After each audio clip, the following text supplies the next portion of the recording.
Escucha En el Radar, episodio 3, temporada 3, con Roberto Martínez Lozano, dirigente del Partido Nacional, moderado por el periodista Rodolfo Colindres Erazo.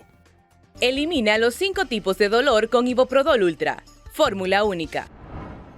Saludos amigos, gracias por acompañarnos en este nuevo episodio del podcast En el Radar de Radio América. Hoy vamos a dialogar con uno de los viejos dirigentes del Partido Nacional, y viejos porque viene de esa guardia de hace algunos años, Roberto Martínez Lozano, que ha sido también funcionario en los gobiernos del Partido Nacional. Roberto, ¿qué tal? Gracias por acompañarnos en este podcast En el Radar de Radio América. Mucho gusto, Rodolfo. Saludos a toda la población hondureña. Placer estar acá viendo como viejo dirigente del partido cosas del pasado con tecnología del futuro. Te felicito porque veo acá realmente avances significativos en el aspecto tecnológico. Roberto, hablando del tema político en nuestro país, hemos visto que nuevamente estás emocionado, activando, entiendo que por el señor Carlos Urbizo. ¿Estaba fuera de todo esto o ya no, o es que quiere volver? ¿Cómo está la situación? Efectivamente, he estado apartado por completo del acontecimiento político. Justamente comienzo del año 2012, hace más de 12 años, yo me retiré del gobierno en aquel tiempo de Pepe Lobo, por razones especiales que en algún momento vamos a tener que venir acá a explicar. Fui injustamente acusado, perversamente perseguido en interno del Partido Nacional sin ninguna razón. Pero bueno, habrá tiempo para que platiquemos de los aspectos de corrupción, de mi lucha titánica para demostrar mi inocencia en los tribunales de Honduras. Felizmente ya estamos bastante avanzados con eso, pero sí, esta es mi primera puerta de retorno al campo de la política y a la vida pública. Hace tiempo estaba separado de los medios y tú es el que me has dado la oportunidad de regresar a esto de la vida política. Una pregunta sobre eso, Roberto. Tú dices injustamente acusado dentro del mismo Partido Nacional. Cuando alguien se expone a la vida política, todo lo que tenga le revive. ¿Estás consciente de que activar nuevamente en política es que te revivan políticamente en muchos casos? Sí, ya habíamos decidido nosotros separarnos de la vida pública, dedicarnos un poco a la vida profesional y en los últimos tramos de la vida se puede seguir, pero cuando manchan todo un histórico de vida política, pocos hondureños tienen tanto recorrido público como nosotros. Ministerios de Educación, Ministerio del Agua, Ministerio, un sinnúmero. Pocos hondureños lo tienen. Y después de lo que yo considero una larga hoja de servicios correcta a Honduras, viene alguien a querer manchar las últimas páginas de la vida. Eso nos obliga a retornar y demostrar que nuestra vida ha sido de manera correcta, pública ha sido de manera correcta. Siempre me pregunté eso, Roberto. Varias facetas, de gerente del SANA, de la ENE, COPECO, Ministerio de Educación. Yo siempre me pregunté, bueno, es que son gente privilegiada, están bien conectados, o hay que tener especialidad en todos los temas. ¿Por qué tanta? Más comisión ejecutiva del Valle de Sura, nosotros fuimos los primeros, los fundadores y los primeros directores del Fondo Hondureño de Inversión Social, fuimos diputados por el Departamento de Lloro, diputados por Francisco Morazán, vicepresidente de la República, vicepresidente del Parlamento Centroamericano, todas esas cosas. Y en algunos momentos, tipo ENE, que fue mi última función pública, ataques perversos todos los días. Cuando a un gerente del ENE no lo atacan es porque la está tocando con la argolla energética del país. Y a nosotros nos atacaban porque estábamos haciendo cosas buenas por Honduras. Esa fue la realidad de nuestra vida política, pero eso es normal. Lo que es anormal, perverso e incorrecto es de que dentro de tu mismo partido te provoquen ataques que uno no se merece. Es decir, yo no me esperaba, por ejemplo, que Callejas muriera en el exilio en un gobierno de su propio partido, que tanto nacionalista importante fuese acusado por el fiscal nombrado por los votos que nosotros ayudamos a provocar. Y de manera incorrecta y de manera injusta, totalmente mentirosa, como en algún momento yo puedo traer acá toda la documentación que afirma que realmente lo que ocurrió conmigo fue una perversa persecución política, porque en un momento, cuando inalábamos patuca, el presidente de ese tiempo, Pepe Lobo, dijo: Roberto Martínez va a ser el candidato del Partido Nacional. Yo dije, no es cierto, pero otros no creyeron, y desde ahí viene realmente una persecución perversa contra nosotros. Pero dices del mismo partido, aunque o los informes, algunos salieron del Consejo Nacional Anticorrupción. No, en aquel tiempo no. Fue desde la misma ANE, que fue mi última función pública, fueron desde las mismas confrontaciones por cuestiones de negocios, y fue por el fiscal Chinchilla, hay que decirlo claramente, cuando él autorizó un requerimiento sin ninguna prueba. En ese aspecto, pues yo te digo, vamos a tener que volver a regresar porque la idea es de venir a hablar de política. En ese aspecto, yo estoy esperando, por ejemplo, que venga la Sisi para ir a denunciar a la Masi, porque la Masi vino, en mi caso personal, a Honduras a cometer delitos de infamia y de calumnia. Y nosotros en cualquier momento vamos a concurrir a la OEA, a demandar a la OEA, porque ella fue la que financió una institución perversamente aprovechada en lo político como fue la Masi en Honduras. ¿Y por qué te perseguían, Roberto? ¿Por qué? Si tú dices que esto es político, perversamente, tiene que haber un fundamento. ¿O qué peligro representaba Roberto Martínez Lozano para que lo persiguieran?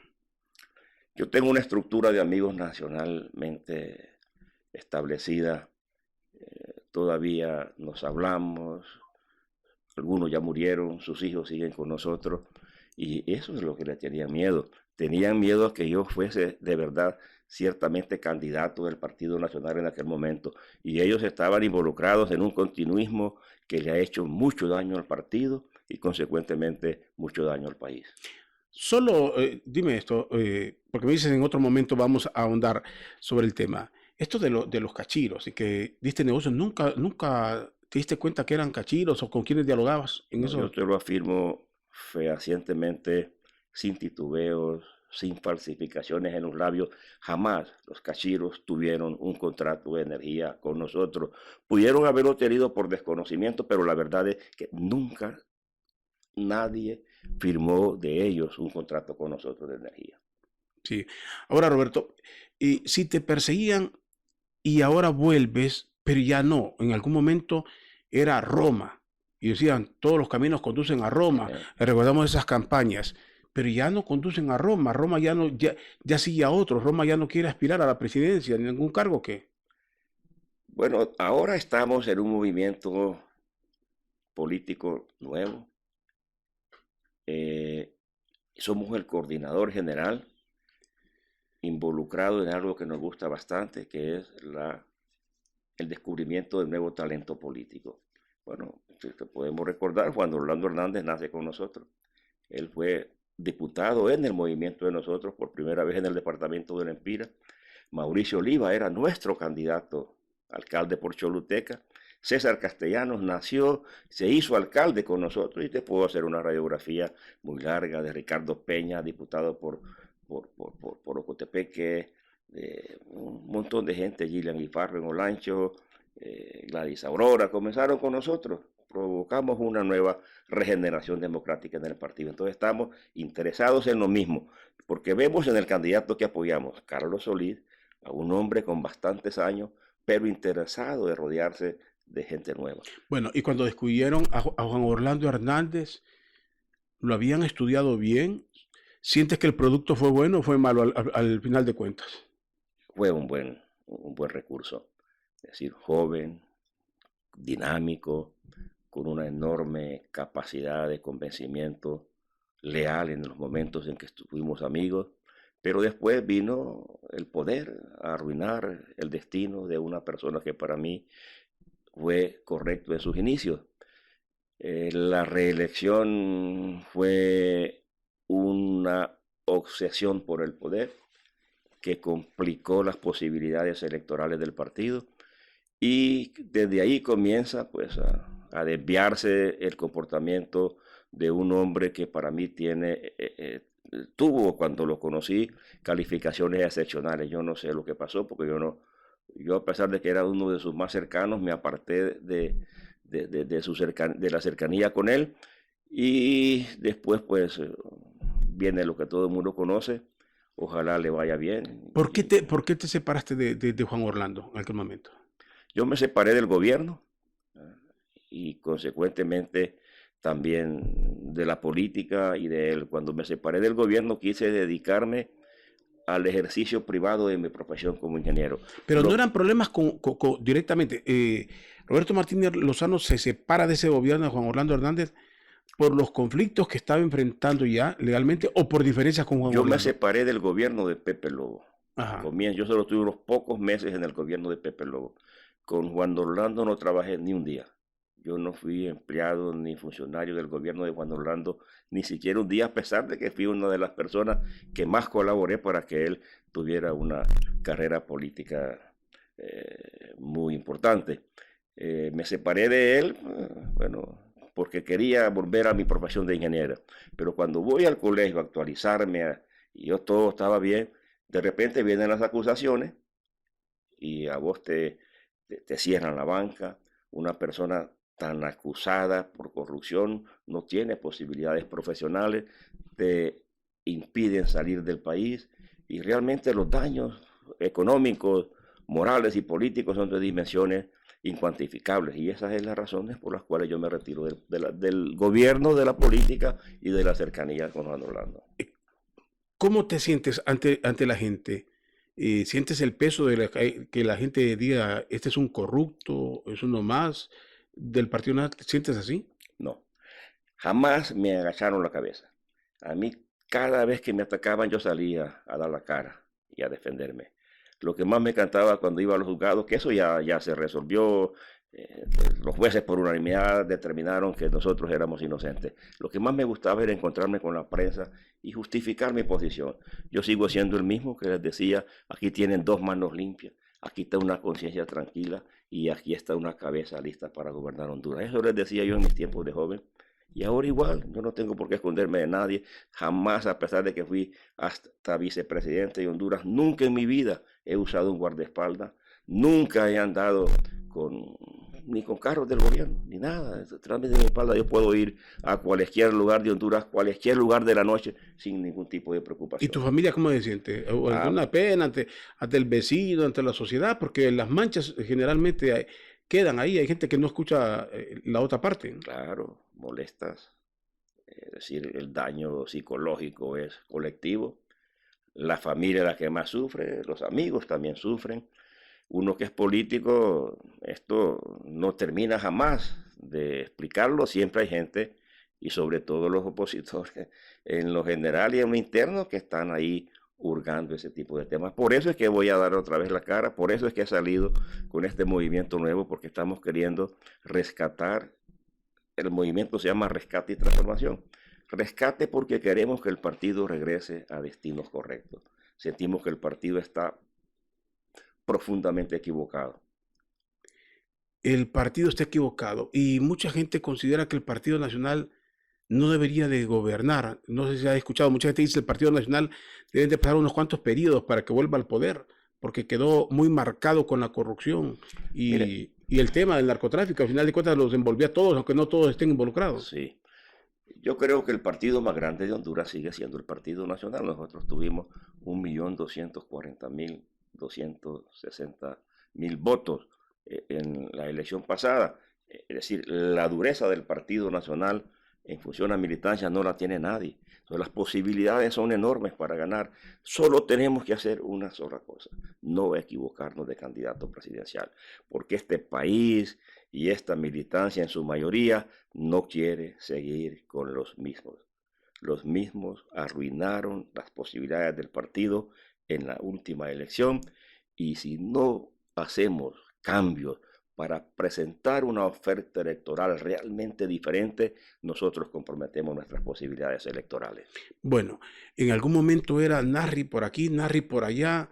Ahora es que la mayoría de ustedes, y digo los que son dirigentes de muchos años, ya no quieren al señor Afura. Nosotros estuvimos con él, le ayudamos bastante. Nosotros coordinamos la parte que se llama de la elección interna, que es la renovación de los cuadros de dirección del partido, los comités locales, departamentales, los convencionales, y el comité central de esa parte la coordinamos nosotros en la elección pasada. Y fuimos insistentes en las recomendaciones. Hay que ser diferente. El país está buscando algo diferente. Él no quiso continuar con los mismos ministros del pasado, con los mismos funcionarios. Ahora sus campañas están ahí los mismos. Entonces, eso es lo que nosotros no queremos, porque cuando acusan al partido de corrupción, esa es una ingratitud. Es decir, 100 corruptos que militan en un partido no deben, no hay razones para calificar a toda la institución como una institución corrupta. El partido es un partido grande, es un partido noble, ahora equivocado por la mala dirección de unas pocas personas. Entonces nosotros vamos a rescatar al partido de esas manos para regresar a manos correctas. Tú dices los mismos. Mucha gente podría decir, pero estos son también los mismos del pasado. Sí, muchos de ustedes son los mismos del pasado. ¿Cuáles son los mismos? Pero los mismos del pasado que no han sido cuestionados tan severamente, bueno, yo mismo me aparté por eso.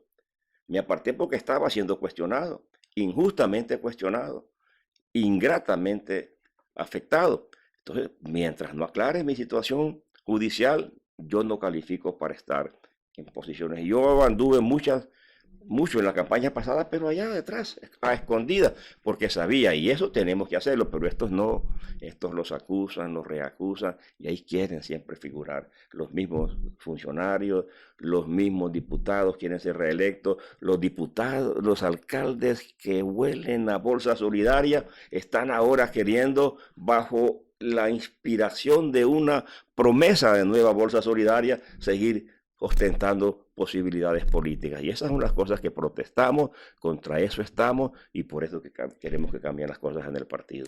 Elimina los 5 tipos de dolor con Iboprodol Ultra. Fórmula única. ¿Y cómo van a hacer para borrar esa imagen tan reciente del gobierno de Juan Orlando? Y todos estos que tú dices son los mismos que quieren volver a la bolsa solidaria. Regeneración democrática, actualización política, formación ideológica, eso es lo que hace falta. Eso se perdió. Un partido que debe recuperar su capacidad para pensar y para decir lo que se piensa sin ningún tipo de temores. Y lo pueden lograr. Pregunto esto, Roberto. Recién salió el gobierno del Partido Nacional, entra libre. ¿Tú crees que volvería la gente a votar ya inmediatamente por el Partido Nacional después de este gobierno de libre? No, por los mismos del Partido Nacional y por estos mismos de libre, la gente, estoy seguro que no está dispuesta a votar. Y se han hecho investigaciones profesionales con tecnología bastante calificada, y eso es lo que la gente dice. La gente quiere un cambio. La gente no quiere seguir nada más con esta gente que nos ha hecho daños terribles. El país se hunde, los gobiernos fracasan y nosotros ni siquiera tenemos voz para protestar las cosas malas que están pasando. Pareciera que hay un miedo cómplice para denunciar los vicios del presente gobierno de parte de los que controlan el partido ahora. ¿Cómo van a hacer ustedes para que la gente diferencie esos dos grupos, por llamar así, dos grupos del Partido Nacional, los mismos, los recientes que quieren repetir con ustedes? ¿Cómo la gente va a diferenciar quién es quién si la gente solo ve un todo, el Partido Nacional, los nacionalistas? Hay un filtro que se llama elecciones internas limpias, justas y honestas. Con elecciones primarias correctas, ese filtro, ahí va a ir a votar el pueblo nacionalista por lo que estime correcto. Y por los mismos, aunque no sean estos mismos todo lo corrupto que la gente panorama piensa, pero infortunadamente fueron políticamente afectados y tienen que hacer un compás en el camino para darle la oportunidad a nuevas generaciones de gente que salve la situación del partido con alternativas para rescatar al país. ¿Es el invencible del señor Narria Fura o no? Hace unos meses era invencible, pero recientemente se ve un desplome que está siendo aprovechado por la única posibilidad que había en el camino, que es un segundo movimiento, pero eso va a cambiar. Ahorita estamos nosotros en lo que podemos decir actividades preparatorias. Las elecciones internas y primarias se convocan el 8 de septiembre. Entonces, toda esta fase Los movimientos se están armando, pero entre la convocatoria y la inscripción son 60 días. Esa es la principal fase para que los movimientos encuentren lo mejor de su oferta electoral y el pueblo hondureño comienza a ver quién acompaña a cada uno de los candidatos. Y después viene el clima de la propaganda. Entonces hay suficiente tiempo para encontrar un candidato bueno, para encontrar candidatos alcaldes formidables que se aparten de ese continuismo de algunos. Hay gente que lleva 5 periodos siendo alcalde y quiere seguir. Hay gente que está en ese congreso sin hacer nada, queriendo reelección. Esas son las cosas que tenemos nosotros que evitar y corregir para tener un congreso más preocupado por los destinos supremos del pueblo hondureño. Bueno, ¿y les alcanzará el tiempo para convencer? Digo, para el proceso electoral interno, ¿alcanza el tiempo para revertir esa tendencia? Bueno, no sé si es tendencia o no. La cosa es que en la mente de la gente está que el candidato del Partido Nacional es el señor Narriafura. ¿Hay tiempo para cambiar ese chip, como lo dicen normalmente hoy los jóvenes? Sí, hay bastante tiempo. Incluso hay ejemplos en términos de elecciones generales. Callejas cambió la situación en 3 meses. Nadie hablaba de Callejas y en 3 meses se convirtió en el más querido del pueblo nacionalista. Fujimori en 2 meses le ganó las elecciones a Vargas Llosa. El movimiento Solidaridad hizo un puño listo para cambiar y se ganó. Aquí depende de la oferta en función a la regeneración del recurso humano en las planillas. El Partido Nacional coquetea con el poder, digo, porque siempre se ha visto que hay una parte, o supuestamente antagónicos, pero que llegan a acuerdos, y algo de lo que se acusa al Partido Nacional, a la cúpula, es haber negociado incluso. Si no, el Partido Nacional, somos 1.500.000 adeptos quizás ahora, pero no se puede desconocer que una cúpula coquetea con el gobierno. Y esa cúpula silencia su crítica justamente por eso, porque aunque no haya pruebas fehacientes, pero se entrevé que hay acercamientos con la gente del gobierno. Eso no se puede negar. Y eso es lo que está afectando a algunos, ¿verdad? Esos acercamientos con el gobierno, porque nosotros somos oposición. ¿Pero por qué coquetean? Eso es renunciar a la dialéctica, es decir, lo peor que le puede pasar a un gobierno es no tener oposición. ¿Por qué una cúpula coquetea con el gobierno? ¿Qué es lo que coquetea? ¿Qué es lo que negocia? Puede ser la ausencia total de requerimientos fiscales. Puede ser la prosperidad de mis emprendimientos económicos. Pueda ser el compromiso para que me permitan manejar de manera independiente los asuntos de mi partido a mi antojo, sin que nadie se meta. Puede ser para que me permitan a mí decidir el nombramiento completo de todas las representaciones electorales, registrales y que le corresponden al partido. Puede hacer toda esa serie de cosas, puede ser 0 persecución incluso. Y ese coqueteo y esos acuerdos con el oficialismo que gobierna el país están a costa de un triunfo del Partido Nacional. Claro. O sea, coquetear, no importa que el partido pierda. Sí, mientras dominen la dirección del partido, evidentemente compromete las posibilidades electorales. Por eso es que hay que quitarles el partido a los mismos. Por eso es que insistentemente decimos, tenemos que rescatar el partido para que el partido regrese a manos correctas y para que gente incuestionable, inatacable, sea la que represente al partido en las diferentes posiciones electorales. Están conscientes que mucha gente en el país ya está decepcionada, que dice, votan por el Partido Nacional, resulta lo mismo, corrupción y cuantas cosas, llega Libre, lo mismo, estuvieron los liberales, es lo mismo, que mucha gente cree que aquí nada va a cambiar, que todos son los mismos y actúan igual. Eso es cíclico, eso es igual en el pasado. Cuando Callejas salió es porque tampoco nadie creía en lo que se había hecho y nadie creía en los 2 partidos porque se perdió todo. Igual ahora. Entonces la medicina para eso se llama regeneración democrática. ¿Qué pasa? ¿Cómo se hacen los dictadores? para hablar un poco de esto. ¿Cómo se hacen los dictadores? Con el poder. Después los dictadores aniquilan a la oposición. Y después los dictadores se vuelven casi como la única oferta, los omnipresentes, los omniscientes, y los únicos el único sol que brilla son ellos. Entonces, no hay que permitir eso. Por eso viene la regeneración democrática. Por eso es que a veces estos poderes eternos se originan en la complacencia de la misma población. Nosotros tenemos que ir a votar contra los reeleccionismos improductivos. Tenemos que ir a votar contra los que detentan el poder desde el poder mismo, los que se aprovechan de los recursos de un Estado pobre para continuar siendo poder en Honduras. Nosotros hubiésemos ganado fácilmente las elecciones en el 2017 sin reelección, con cualquiera de los otros candidatos. El mal comienza ahí, el antijo comienza ahí. Y yo no sé si él sea tan perverso como lo califican.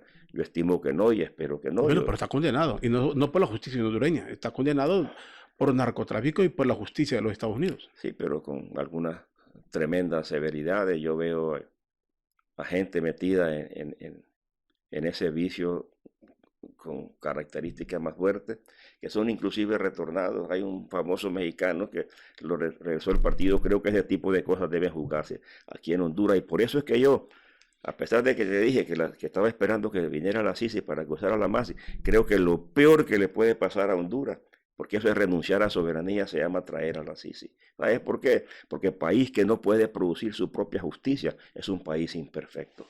Esa es la verdad. Nosotros tenemos que tener una Corte Suprema de Justicia de calidad, Fiscalía de excelencia, los mejores jueces, y con eso construir nuestra justicia. ¿Vos crees que los Estados Unidos te van a dejar que alguien vaya a intervenir en su justicia? Este es el único país del mundo que permite que gente extranjera venga aquí a enseñarnos cómo hacer justicia. La pregunta entonces en este caso es obligada. ¿Y tenemos la mejor justicia? ¿Tenemos Hay la que mejor hacerla. corte? Ese es el reto. Entonces, si me dices que hay que hacerla, no la tenemos en este momento. Ni la corte ni la fiscalía no tenemos lo mejor. No, hay que hacer eso, pero no vamos a lograr eso con gente desde fuera.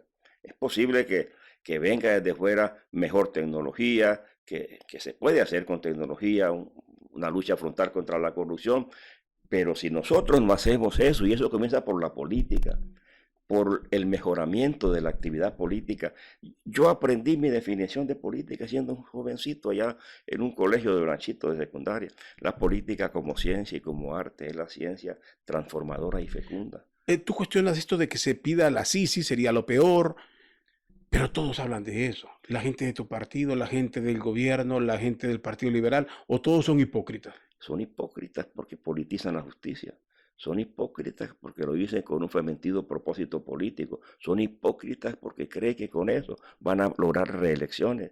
Y son hipócritas porque eso lo ponen primero en el tapete de la mesa política como una ventaja frente a los demás. Eso es pura hipocresía. Yo creo que todo el quehacer principal de la gente seria en el país es producir una justicia de primer nivel en Honduras.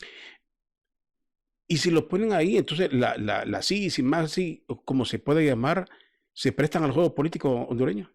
Sí, porque ellos vienen también con tremendos sueldos. Y todo lo que tuvo que pagar Honduras deducido de su cooperación se lo llevó la MASI a través de la OEA. Esos vienen con tremendos sueldazos a cometer barbaridades en el país, a intervenir en nuestra justicia de manera directa y de manera politizada. Los principales juicios en tiempos de la MASI en Honduras se determinaban en casa presidencial, en nuestra casa presidencial, y eso es lo que nos provocó a nosotros profunda indignación, y por eso es que protestamos contra el fiscal que ayudamos nosotros a que llegara a la fiscalía, porque fueron incompetentes, incapaces de darle a Honduras la justicia que el país reclamaba. Pero los mismos políticos se han encargado de que la población crea que es necesaria estas instituciones. Eso tiene que cambiar, y cambia desde la regeneración democrática que te digo. Tenemos que mandar al Congreso diputados diferentes, diputados con un compromiso de país, diputados con capacidad de pensar, de decir lo que piensan sin temores, de sentir lo que dicen y de hacer lo que sienten. Eso se ha perdido. ¿Qué diferencia al Partido Liberal, al Partido Nacional y al Partido Libre? Por ahora, no mucho, no nada. prácticamente nada, son entendimientos oportunistas, ¿verdad? Eso no, el Partido Liberal, un partido histórico, un partido con tremendas posibilidades, pero que se raya en el camino.